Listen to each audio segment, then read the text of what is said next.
decisão não é mover-se sem cuidado. Ontem nós vimos o texto que nos trouxe esse olhar sobre a necessidade de decidir. Essa tomada de decisão, ela nos coloca diante de uma finitude. A necessidade de decidir nos convoca a encerrar um ciclo para seguir com o próximo. Mas não são só coisas grandiosas. É quando você deixa um passo e dá o outro passo. E você dá o próximo passo. E o próximo pequeno passo. Hoje nós iremos aprofundar num outro contexto, dando sequência a esta maturidade que falamos ontem. Tem algumas perguntas que nós podemos nos fazer agora.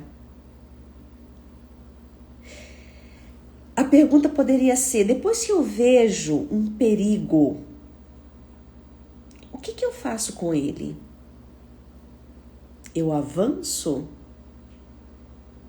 Eu recuo? Eu me protejo demais? Eu me paraliso? Ou eu me reconheço autônomo e consigo olhar o todo para que eu possa dar este próximo passo logo que eu perceber que a minha vida não está mais em perigo. Talvez valha a pena você tomar nota, né, destas possibilidades.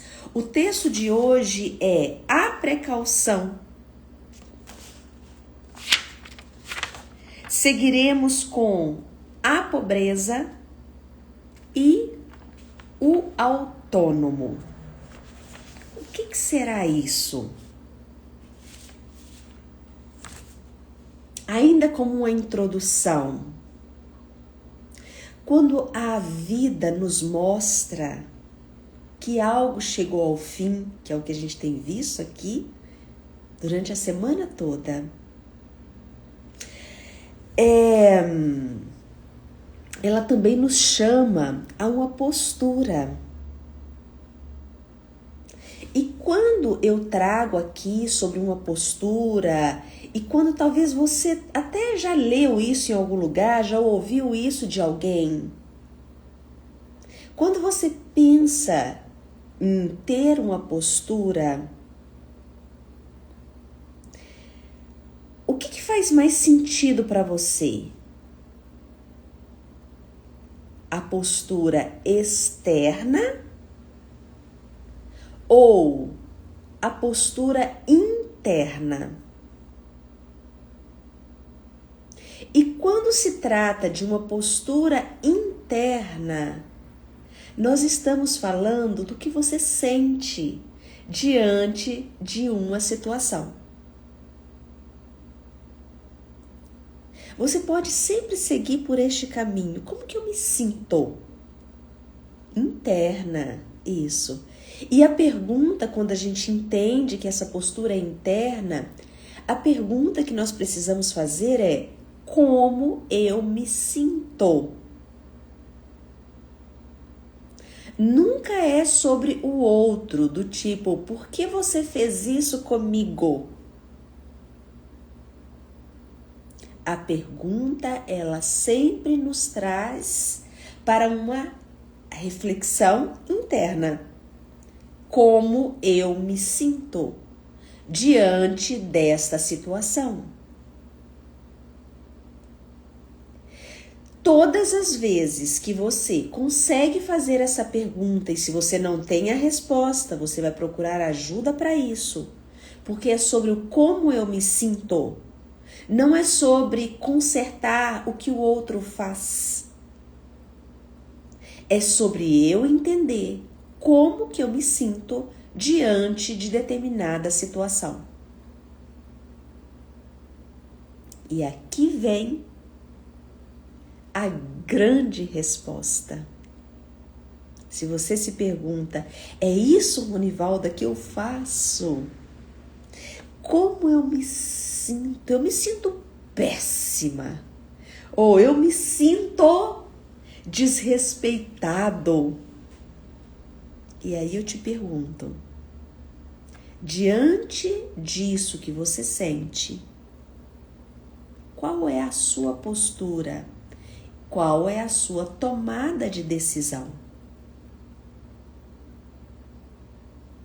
Que são as perguntas que eu coloquei no início. Quando você vê o perigo, o que você faz com ele? Você avança? Você recua? Você se protege demais? Você paralisa? Ou você se torna autônomo? Resumidamente cabe a você ficar ou ir embora. Cabe a você tomar a decisão. E às vezes, nós ficamos tempo demais tentando mostrar que o problema está do lado de fora.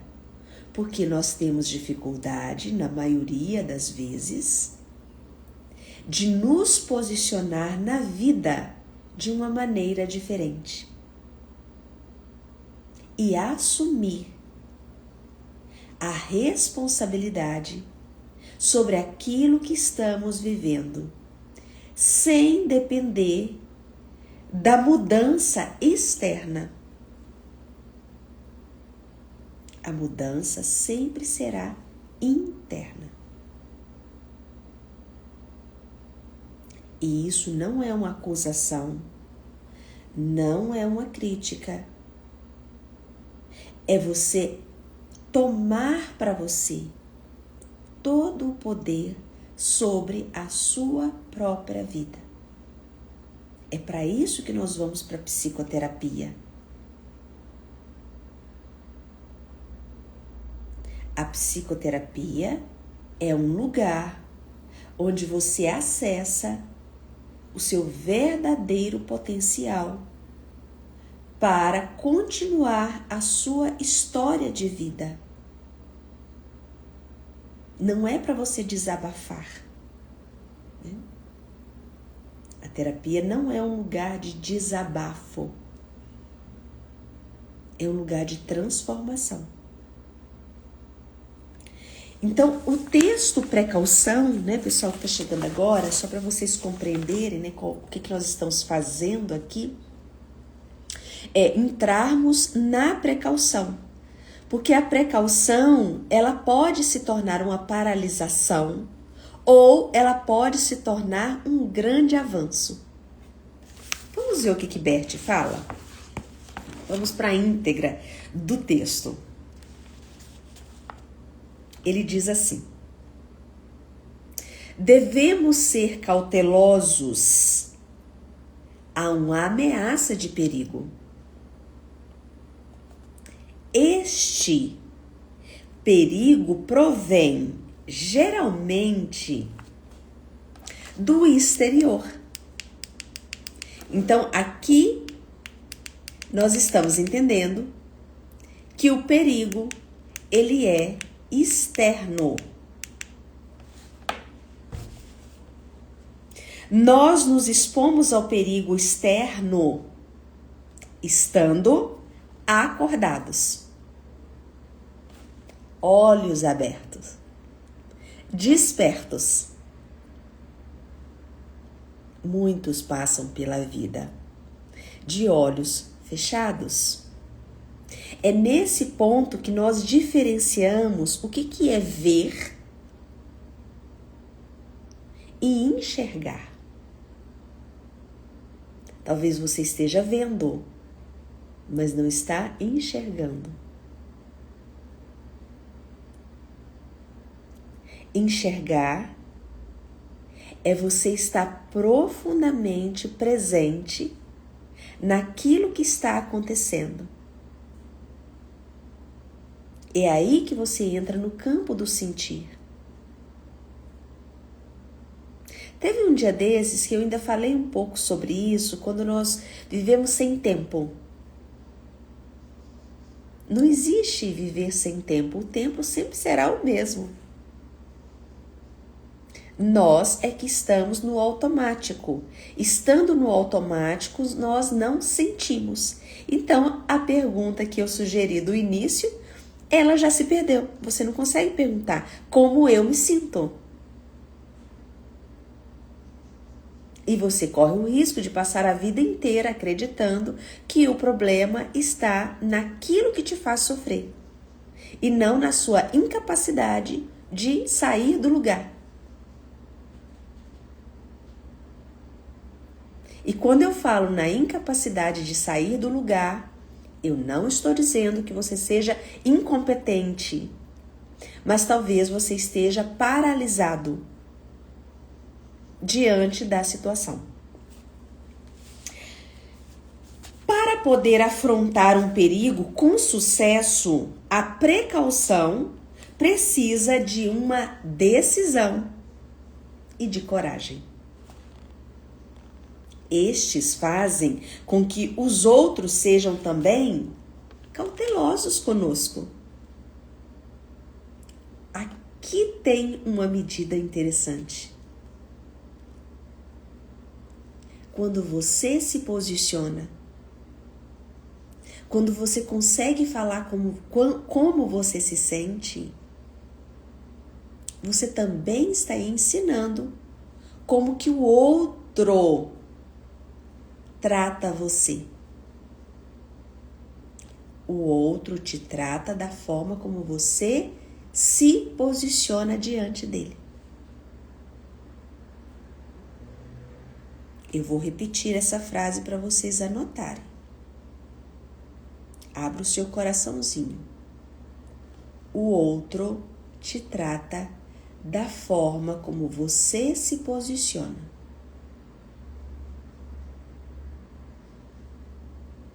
E pode ser que o seu posicionamento não esteja claro para você.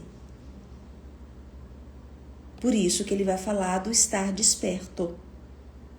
Talvez você não perceba que você tem um posicionamento infantil.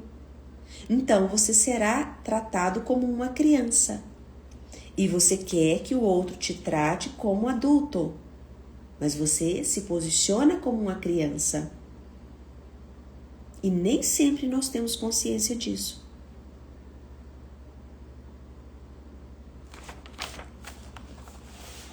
A precaução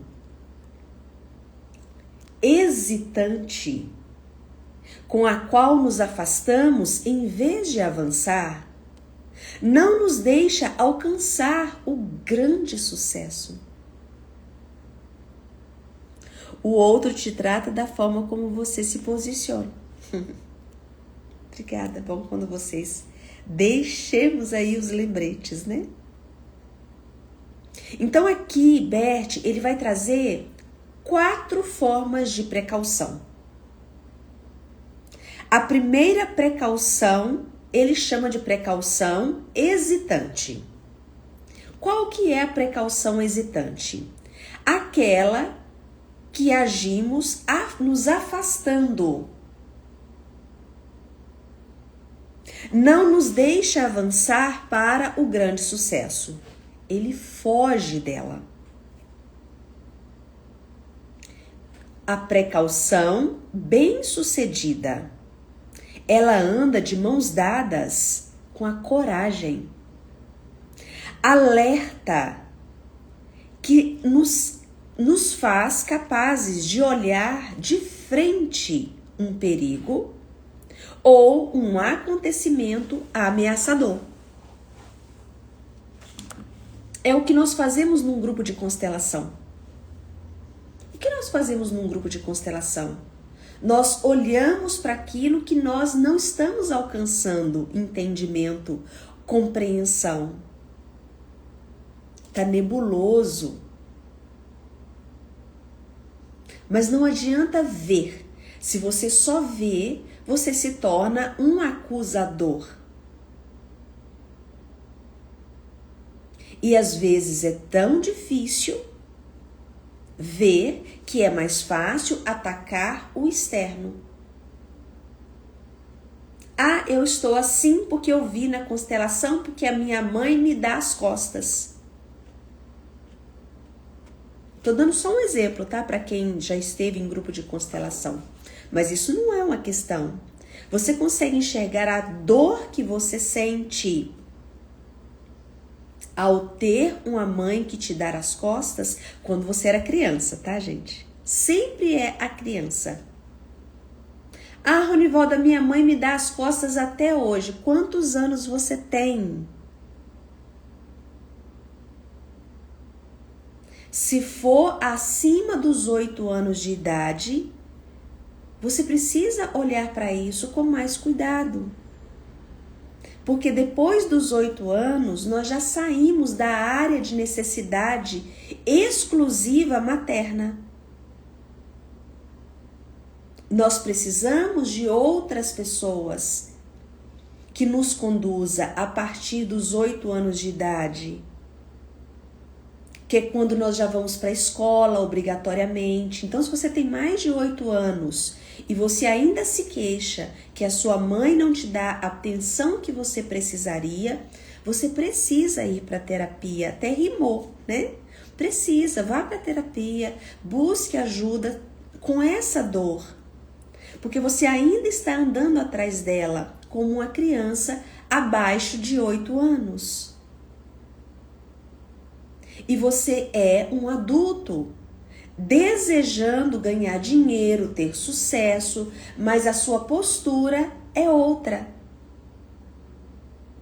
Então, uma coisa não te deixa ficar alinhado, onde você oferece para a criança carente aquilo que ela necessita.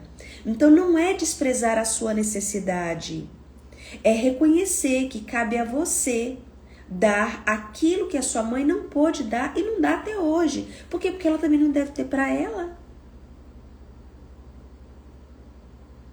Talvez você esteja tentando arrancar leite, né? De pedra, qualquer coisa assim.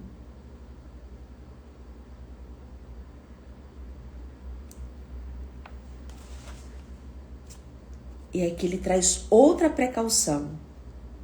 Ainda há uma outra precaução, que ele traz um ditado alemão que é assim, ó: a cautela é a mãe do vaso de porcelana. Que quer dizer que lidamos com precaução com nossos recursos, nossas ferramentas e com as pessoas de cuja colaboração depende nosso sucesso. O que significa isso? Seja cuidadoso com você. Ande de uma maneira respeitosa. Ser cauteloso não é você não se mover, é você se mover com cuidado. Por quê? Porque você respeita a sua mãe. Se a sua mãe te dava comida na boca, nas horas que você precisava, por que você está negligenciando a sua comida hoje? Se a sua mãe te dava o banhozinho quentinho na bacia, às vezes até comprava shampoo Johnson para você, talquinho para ficar cheirosinho, por que às vezes você passa um dia sem tomar banho? Entendem que quando nós realmente tomamos a nossa mãe dentro de nós, nós agimos com cautela, nós também temos o devido cuidado para que o serviço dela tenha valido a pena.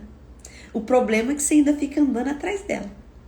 Até hoje você ainda acha que a sua mãe tem que limpar a sua bunda. Respirem. Respira, entra em contato com isso. O problema é se a sua mãe ainda também quer limpar a sua bunda. Que aí já é um problema duplo, né? Porque também tem essa questão. Então, essa precaução é, no fundo, valoração e respeito. Sem ela, sofreremos prejuízos. Neste sentido, lidamos com precaução com nossa renda.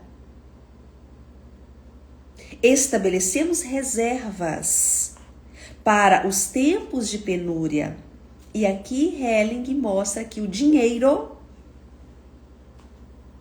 é o símbolo do leite materno. Se você tem problemas financeiros, você tem problema com a sua mãe. Você vai fazer de tudo para depender dela, sem que você perceba. Este é o nosso comportamento inconsciente. Então, nossa precaução torna-se, neste caso, uma previsão. É quando a mamãe fala, tá saindo, leva um agasalho, o sol tá estatalando, né? Ela te manda levar um agasalho. E aí você não leva, aí chega lá, chove e faz frio. Sabe quando a gente fala assim, mãe sabe das coisas.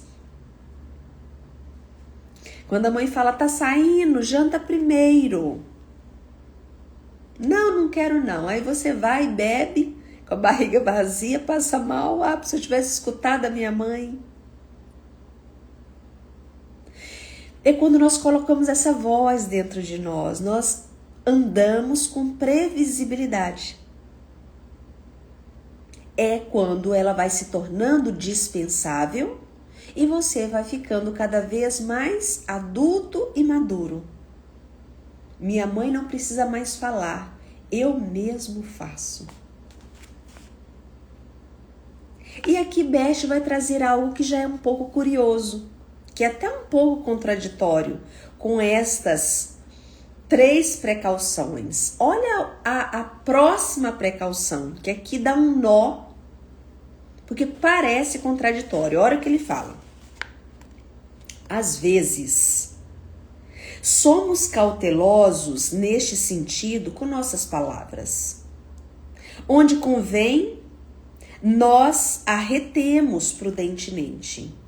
Só mostramos algumas poucas cartas. Esta precaução se torna uma estratégia sábia. É quando você sabe a hora de falar, sabe a hora de escutar. Você escuta primeiro antes de falar. O outro deve mostrar primeiro as cartas para que você depois possa se posicionar diante daquela situação. E uma precaução excessiva também se opõe a um empreendimento comum. O grande sucesso, às vezes, nos pede o primeiro passo gerador de confiança contra todas essas outras precauções. Então, vocês percebem que essas 3 primeiras precauções que ele traz, ela já é mais pensada, quase óbvia. Mas ele vai trazer que existe uma precaução que ela não é óbvia. Ela exige um pouquinho da coragem, que é o que ele vai dizer. Às vezes, nós precisamos agir ou ser um incauto. Quem sabe aqui o que é um incauto? Vou até colocar aqui o que ele está chamando. Que é uma palavrinha que nem sempre nós a utilizamos. Incauto é agir sem cautela. Por isso que eu falei que aqui talvez daria um nó, né? O pessoal que tá chegando agora talvez já chegou só no incauto e aí não vai entender. Pega a live do início que nós falamos, né, de todo um passo a passo. Então ele vai trazer 3 primeiras precauções, que é a precaução do hesitar ou espera um pouco. A precaução bem-sucedida, que é aquela que nos coloca de mãos dadas com a coragem. Nós olhamos primeiro tudo o que está acontecendo para saber se vai ou não. A precaução de cuidado, que é aqui ele associa com a nossa relação materna. E a precaução, que ele fala que é não ter a precaução, que seria o incauto. E o incauto, ele exige o ponto de confiança, a fé naquilo que eu não posso ver, a coragem. Sem a fé, mas também sem o enxergar e também sem o autocuidado, ela pode se tornar leviana. A Sophie Helling, que usava muito essa expressão conosco, né? Sophie sempre dizia assim: cuidado para vocês não tomarem decisões levianas, achando que é um incauto.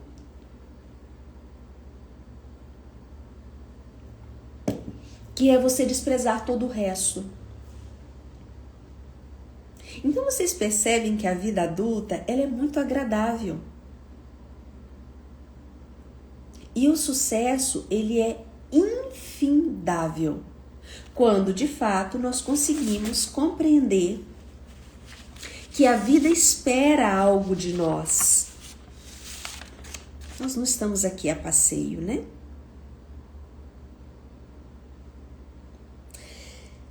Então Helling vai entrar na pobreza. Olha o que ele diz sobre a pobreza. A pobreza parece ser o contrário do sucesso, mas só parece. Sem sucesso, alguém empobrece, e isso é verdade. Inclusive na pobreza, no sentido de dinheiro, o pobre deve ter sucesso em muitos aspectos para poder sobreviver. Porque mesmo sem o dinheiro, você precisa ser criativo. E isso é o sucesso. Escrevam isso aí para vocês. Ter sucesso é você conseguir acessar o seu lado criativo. Se você não está se percebendo uma pessoa criativa, porque tem um bloqueio aí dentro de você. Ser criativo é você estar conectado com o Criador. E todos nós somos criativos. Sim, você é criativo. Ah, Ronivaldo, eu não sou criativa? É sim. Talvez você esteja só se comparando com outras pessoas. Ter sucesso é você conseguir acessar o seu lado criativo. Isso. A habilidade para poder sobreviver na pobreza, provocada, por exemplo, pela desgraça, uma catástrofe, transforma-se numa excelente conquista para estes pobres. Ser criativo é estar conectado com o Criador, exatamente. Aqui me faz lembrar daquele ensinamento japonês que eu já trouxe aqui para vocês também diversas vezes, que chama-se Ikigai. Ikigai é uma técnica japonesa. Tem até um livro chamado-se Ikigai, tá? Livro fininho, assim. Que a forma como eles conseguiram reconstruir o Japão. E ele ficou muito mais funcional rapidamente. Depois do país ter sido destruído, né? Então, Ikigai é a razão que te faz sair da cama todos os dias. Então, Helling continua no texto da pobreza. Helling, refiro-me a uma outra pobreza ainda. Então, Helling não está falando sobre pobreza de dinheiro. Isso para ele não é um problema. E não deveria ser. O problema não é só a falta de dinheiro. O problema é você acreditar que não é criativo. Hoje eu tô cheia de frases inspiradoras, né? Não tá aqui no livro não, tá, gente? O problema não é a falta de dinheiro. O problema é você não acessar o seu lado criativo. Porque Helling, ele tá falando aqui de uma outra pobreza. Qual é a verdadeira pobreza? A verdadeira pobreza são os pobres de espírito. Os pobres, por exemplo, de uma favela, tornam-se às vezes uma comunidade conjurada. Para eles acaba sendo muito mais difícil sair dessa pobreza, pois isto seria como se perdessem suas raízes. Uma fidelidade profunda ao vínculo a seus cidadãos pobres. No entanto, como podem ter sucesso? Somente a partir de uma modéstia.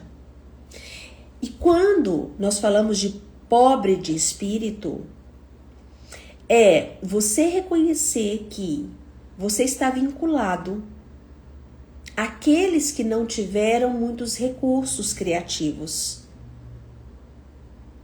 Então você, para pertencer, você diminui a sua capacidade criativa. Você bloqueia. Talvez a sua mãe ou a sua avó ou a sua bisavó, elas não tiveram muitos recursos. Talvez elas foram tão abusadas, talvez elas viveram numa época onde a mulher, ela não podia falar. Gente, a minha avó, se ela visse uma coisa dessa aqui, ó, eu conversando com as pessoas por meio de um aparelhinho, isso aqui para minha avó é impensável. Foi, né? Ela já é falecida. Era impensável.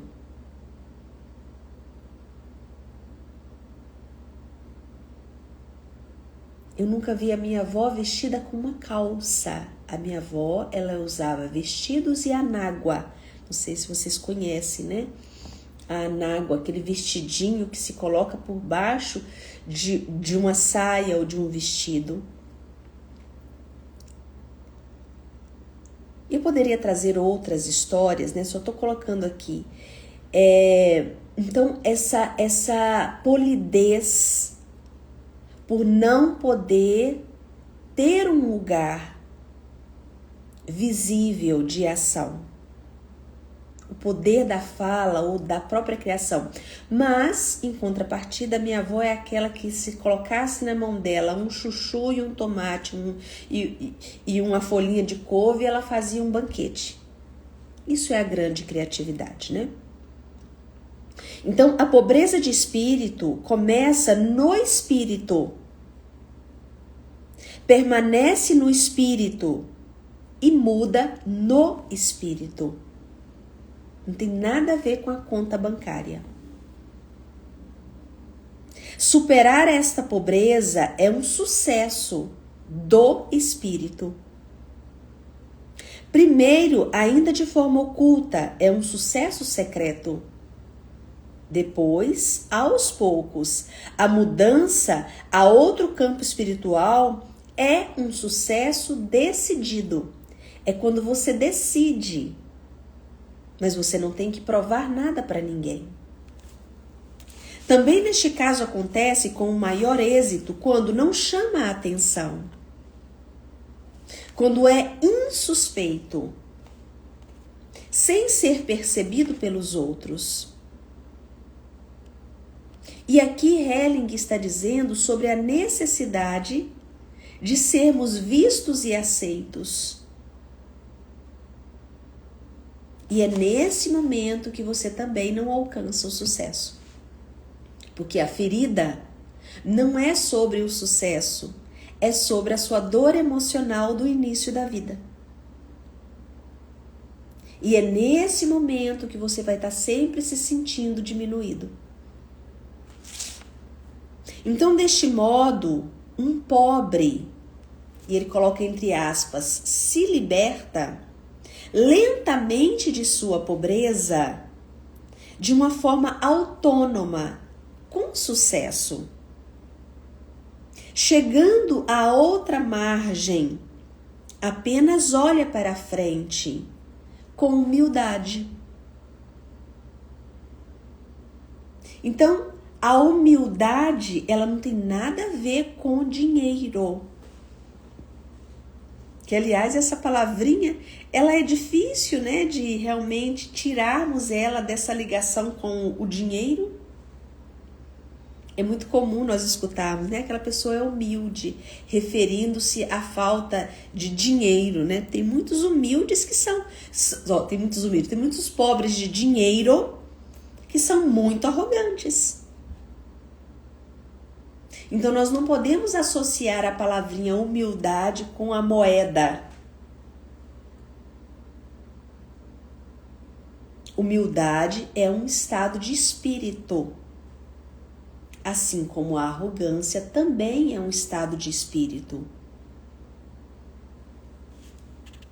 Deste modo, seu sucesso pode crescer dentro e permanecer, sendo um sucesso modelo para outros que também desejam ter sucesso. E o que é ser autônomo? E aqui ele entra num outro ponto. Todo empresário é autônomo. Vira empresário quando se torna autônomo. Se você é autônomo, você é empresário.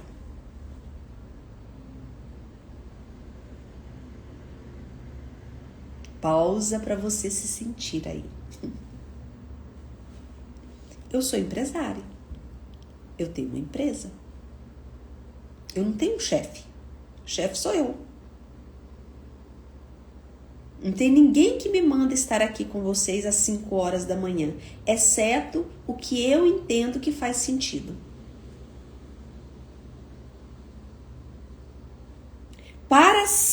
Passa de empregado a empregador. Guia em vez de seguir. Também há empresas associadas nas quais vários autônomos se unem numa sociedade.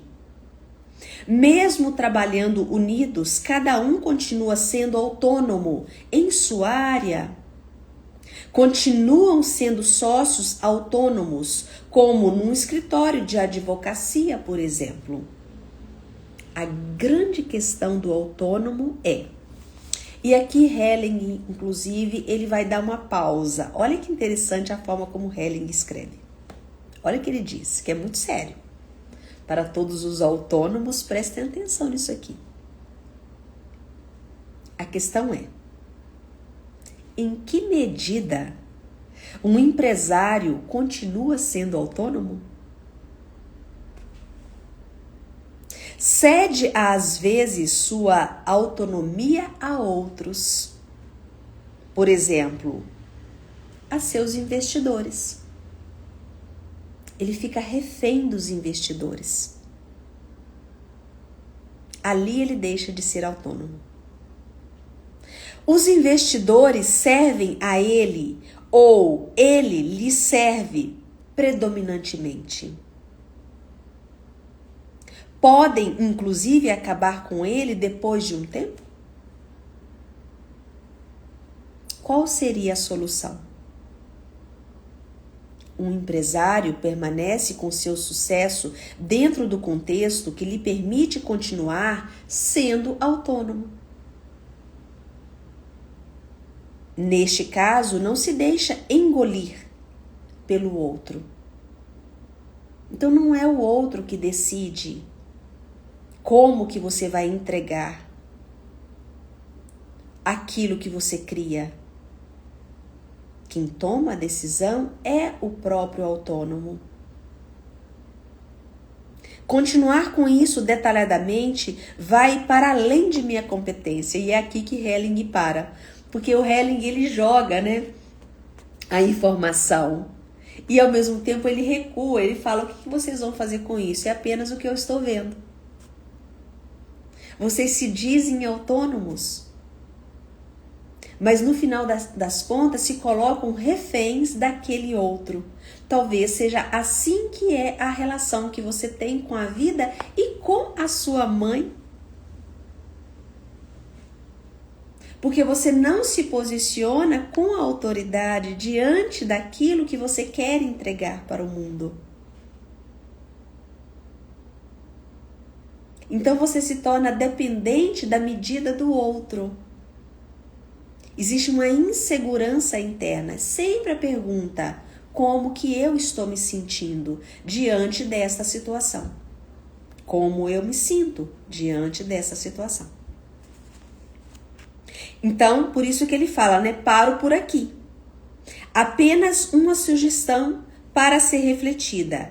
A cooperação de duas ou mais empresas independentes acaba sendo muitas vezes a longo prazo o modelo de sucesso mais valioso e reconhecido, sobretudo porque vincula mais funcionários, cada vez mais empresas, e assim nós vamos ampliando o contexto social. Bom, autônomo, resumidamente, não é você fazer tudo sozinho. Autonomia é você reconhecer que você tem algo para entregar para o mundo e que você se organiza para poder mostrar isso. Não existe duas pessoas iguais no planeta. Você é um ser único. Lembre-se da sua digital. A forma de você entregar é única. Mas a forma de você se posicionar também é única. E o posicionamento não é você fazer caras e bocas. É o interno. Olhe para o seu resultado que você saberá qual é o seu posicionamento interno. Olhe para a sua conta bancária que você saberá como é que é a sua relação com a sua mãe verdadeiramente. Tem pessoas que falam assim: não, a minha questão não é com a minha mãe, é outra coisa. Talvez você aprendeu a não se sentir culpado em relação a ela. Por quê? Porque a mãe, ela é a nossa primeira relação. E o dinheiro, o sucesso, ela vai estar vinculado à nossa postura na vida. Estará vinculado a isso que eu compreendi dentro desta relação. Não é sobre a pessoa, é sobre aquilo que ficou registrado dentro de você. Bom, vamos finalizar assim hoje. Amanhã nós encerraremos este capítulo. O texto de amanhã é adiante e em comum. Amanhã nós finalizaremos, olha só. o capítulo. Eu preciso falar aquilo que muitos de vocês aqui já sabem o que eu vou falar. Faz 4 anos que eu faço leituras aqui.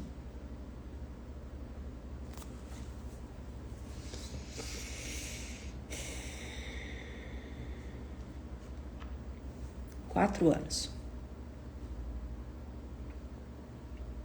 Quanto material eu já entreguei aqui, mas não é sobre isso que eu quero falar, não. Vocês já perceberam como que é sincrônico a entrega? Amanhã, dia 1º de maio, feriado, dia do trabalho, e será o dia que nós vamos fazer o fechamento de todo o contexto da linha de pensamento sobre sucesso nas empresas e na profissão. Depois disso, o livro passa para uma outra dinâmica, porque ele começa a contar as histórias, que é a partir da semana que vem, na segunda-feira. Aí ele começa a trazer, agora é só histórias, só exemplos de tudo isso que nós vimos até aqui. Então, de certa maneira, amanhã é como se fosse o fechamento sobre o que é o trabalho.